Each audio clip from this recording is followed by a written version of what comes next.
Hi friends, அனைவருக்கும் வணக்கம். இந்த வீடியோவில் என்ன பார்க்க போகிறோம் அப்படின்னா, ஆகார ஈற்று சிறப்பு விதிகள், அதுக்கான விளக்கத்தை தான் பார்க்க போகிறோம். ஏற்கனவே நம்ம அகர ஈற்று சிறப்பு விதிகள் விளக்கம் பார்த்தாச்சு. அதை பார்க்காதவங்க பிளேலிஸ்ட்டில் இருக்கும், போய் பாருங்கள். ஓகே, நம்ம விளக்கம் பார்க்க போகிறதுக்கு முன்னாடி நிறைய பேர் நம்மளுடைய டெஸ்ட் கொஸ்டின்ஸ் எப்படி இருக்கும் அப்படின்னு கேட்குறீங்க கால் பண்ணி. அது நான் சாம்பிளுக்கு காட்டுறேன். இப்போ ஆகார ஈற்று சிறப்பு விதிகள் மினி டெஸ்ட்டு. இது எப்படி கொஸ்டின்ஸ் இருக்கும் அப்படின்னா, நம்ம இப்போ குரூப் 4 கொஸ்டினில் கேட்டது மாதிரி அதே மாதிரி கூற்றுக்காரண கேள்விகள், அதுக்கான விடை இருக்கும், விளக்கம் இருக்கும். அடுத்தது கூற்றுக்காரண கேள்விகள் மாதிரியே அடுத்து சரியான கூற்றுகளை தேர்ந்தெடுக்கிறது, அது மாதிரி இதுக்கு விடை, அந்த தவறான ஆப்ஷனுக்கான விளக்கம். அடுத்தது நார்மல் கொஸ்டின்ஸ், எல்லாத்துக்குமே விடை வித்து விளக்கத்தோடு இருக்கும். இப்படி தான் நம்மளுடைய டெஸ்ட் கொஸ்டின்ஸ் இருக்கும். ஓகே, ஆகார ஈற்று சிறப்பு விதிகள்னால் நம்ம என்னன்னு பார்க்கலாம். ஃபஸ்ட்டு பாருங்கள், ஆகாரத்தின் முன் வல்லினம் இயல்பாதல். அது என்ன இயல்பாதல் அப்படிங்கிறது முதல்ல நீங்கள் தெளிவாக புரிஞ்சுக்கணும். இயல்பாதல் அப்படின்னா வல்லினம் மிகாது அப்படின்னு பொருள். ஓகேவா? பாருங்கள், அல்வழி புணர்ச்சியில் ஆ என்னும் பெயருக்கும் ஃபஸ்ட்டு அல்வழி புணர்ச்சினா என்னென்னு புரிஞ்சுக்கணும். அல்வழி புணர்ச்சிங்கிறது நிலைமொழி ஈற்றெழுத்து உயிரெழுத்தாக வரும் பட்சத்தில் அதை தான் அல்வழி புணர்ச்சிங்கிறாங்க.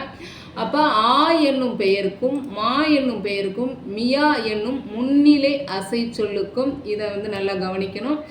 ஏன் அப்படின்னா, நமக்கு அம்மா என்னும் இடைச்சொல், இது கேள்வி குரூப் 4ல் இருந்துச்சு. அது பார்த்திங்கன்னா நம்ம அகர ஈற்று சிறப்பு விதிகளில் இருந்துச்சு, அம்மா என்னும் இடைச்சொல். அது மாதிரி இதையும் பாருங்கள், மியா அப்படிங்கிறது என்னென்னா முன்னிலை அசைச்சொல். ஸோ இது மாதிரி உள்ளதெல்லாம் கொஞ்சம் கவனிச்சுக்கிடுங்க. அடுத்தது, ஆகார ஈற்று எதிர்மறை பலவின்பால் வினைமுற்றுக்கும் முன்னர் வரும் வல்லினம் இயல்பாகும். இந்த இடத்துல எல்லாம் வல்லினம் மிகாதுன்னு சொல்லியிருக்காங்க. அதுக்கு தான் விதி என்ன அப்படின்னா, அல்வழி ஆ மா மியா முற்று முன் மிகா, அதாவது ஆ மா மியா முற்று இதுக்கு பக்கத்தில் வல்லினம் மிகாதுன்னு சொல்லியிருக்காங்க. அதை எடுத்துக்காட்டோட பார்ப்போம், அப்போ தான் நமக்கு புரியும். பாருங்க, ஆ ப்ளஸ் தின்றது, ஆங்கிறது உயிரெழுத்தா, வறுமொழியில் வல்லின எழுத்து வந்திருக்கு. அப்படி வரும்போது உங்களுக்கு வல்லினம் மிகாது அப்படின்னு சொல்லியிருக்காங்க. அடுத்தது மா ப்ளஸ் பெரிது, மா பெரிது, இங்கேயும் வல்லினம் மிகாது. இந்த மாவை பிரிச்சிங்க அப்படின்னா உங்களுக்கு இம்மு ப்ளஸ் ஆ அப்படின்னு வரும். அப்போ ஆங்கிற உயிரெழுத்து வந்திருக்கு. அந்த மாதிரி உயிரெழுத்து ஆகார எழுத்து வரும்போது வல்லினம் மிகாதுன்னு சொல்லியிருக்காங்க. அடுத்து கேன்மியா ப்ளஸ் கண்ணா, அதாவது இதில் மியா அப்படிங்கிற அசைச்சொல் வந்திருக்கு, முன்னிலை அசைச்சொல். அப்போ அங்கே வல்லினம் மிகாது. அடுத்தது உண்ணா ப்ளஸ் குதிரைகள். அது என்ன உண்ணா ப்ளஸ் குதிரைகள்ங்கிறது நம்ம இங்கே பார்த்தோம் இல்லையா, ஆகார ஈற்று எதிர்மறை பலவின்பால் வினைமுற்று அப்படின்னு பார்த்தோமா. அதாவது எது ஆகார ஈற்று, இந்த உண்ணாங்கிறத பாருங்கள், இந்த நாவை பிரிச்சிங்கன்னா இன்னு ப்ளஸ் ஆ, அப்போ ஆகார ஈறு. அடுத்தது என்ன சொல்லியிருக்காங்க, எதிர்மறை. இந்த இடத்துல உண்ணுதல்ங்கிறது நேர்மறை, உண்ணுதல்ங்கிறது நேர்மறை, உண்ணா அப்படிங்கும்போது அது எதிர்மறை, பலவின்பால் வினைமுற்று. அப்போ இங்கே குதிரைகள்ங்கிறது என்ன, பலவின்பால். அப்போ உண்ணா குதிரைகள், அந்த வினைமுற்றுக்கு முன்னாடி வல்லினம் மிகாது, உண்ணா குதிரைகள்னு வரும். இதுதான் இந்த விதி. அடுத்து ரெண்டாவது விதி, ரெண்டே விதி இதில் தான், ஆகார இதில் 2 விதி. ரெண்டாவது விதி என்ன அப்படின்னா, தனிக்குறிலை அடுத்து வரும் ஆகார ஈற்று சொற்கள் எப்படி புணரும்னு சொல்லியிருக்காங்க. இப்போ நிலா, சுறா, இரா, கணா, உணா, அதாவது தனிக்குறில். அதாவது இப்போ இந்த எழுத்து முதல் எழுத்து என்ன எழுத்து, நீங்கிறது என்ன, அது ஒரே ஒரு குறில் எழுத்து, ஒரே ஒரு குறில் எழுத்து அப்படிங்கிறத தான் தனிக்குறில் அப்படிங்கிறது. இந்த குறில் எழுத்தை அடுத்து வரும் ஆகார எழுத்து, அதாவது லா, இல் ப்ளஸ் ஆ, அப்போ ஆகார எழுத்தா. அதே மாதிரி இதுவும் சு அப்படிங்கிறது குறில் எழுத்து, ரா அப்படிங்கிறது ஆகார எழுத்து, ஈங்கிறது ஒரு குறில் எழுத்து.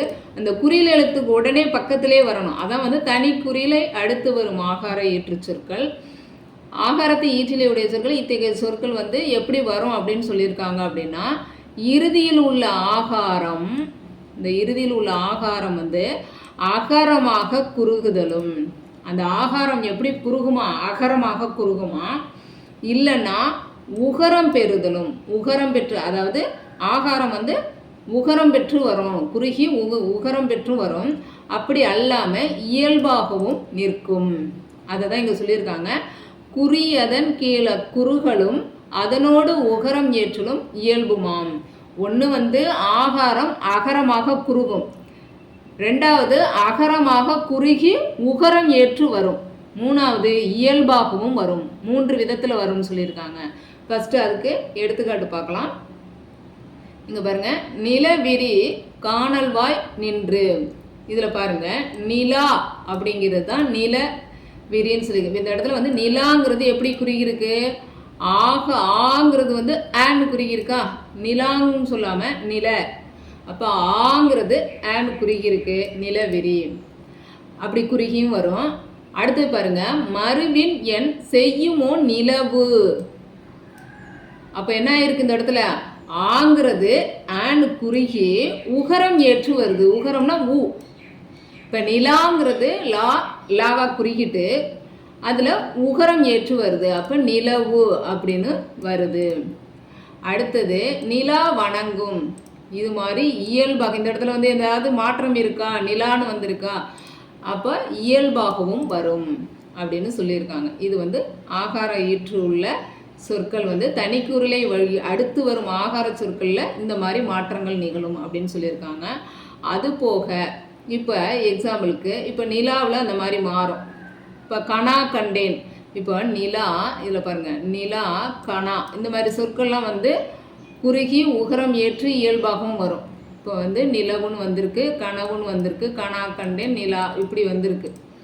ஆனால் இந்த சுறா இரா இருக்கு இல்லையா, இவை வழக்கில் இயல்பு என்ற ஒன்று மற்றும் பெற்றுதான் வரும். அதாவது வந்து இது எந்த மாற்றமும் இல்லாமல் இயல்பாக மட்டுமே வரும்னு சொல்கிறாங்க. எதுனா சுறா இரா, இது வந்து எந்த மாற்றமும் பெறாமல் இயல்பாக வரும்.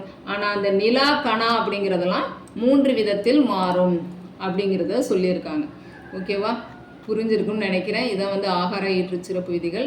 இது புரிஞ்சிருக்குன்னு நினைக்கிறேன். இப்போ இந்த வீடியோவை பார்த்துட்டு நான் கொடுத்துருக்கக்கூடிய டெஸ்ட்டை வந்து அட்டன் பண்ணிங்கன்னா, இப்போ 6 கொஸ்டின் கொடுத்துருக்கேன்னா 6க்கு 6 மார்க் எடுப்பீங்க. கண்டிப்பாக நான் என்னுடைய வீடியோ பார்த்துட்டு இப்போ பண்ணிங்கன்னா 6 மார்க் எடுப்பீங்க. ஓகே, நம்மளுடைய வீடியோஸில் வந்து நம்மளுடைய சேனலில் சொல்லும் பொருளும் படிப்பது எப்படி, கலைச்சொற்கள் படிப்பது எப்படி அப்படின்னு சொல்லிட்டு பிளேலிஸ்ட்டில் வந்து போட்டிருக்கேன். அந்த வீடியோஸ் எல்லாம் போய் பார்த்து பெற்றுக்கொள்ளலாம். அதே மாதிரி ஸ்கூல் புக் வீடியோஸும் வந்து தமிழ் இலக்கண விதிகள்ங்கிற பிளேலிஸ்ட்டில் இருக்குது, அதையும் வந்து பார்த்து பயன்பெறலாம். ஓகே, அடுத்த வீடியோவில் இகர ஈற்று சிறப்பு விதிகள் அந்த வீடியோ வந்து அடுத்த பார்ட்டில் பார்க்கலாம். ஓகே, நன்றி.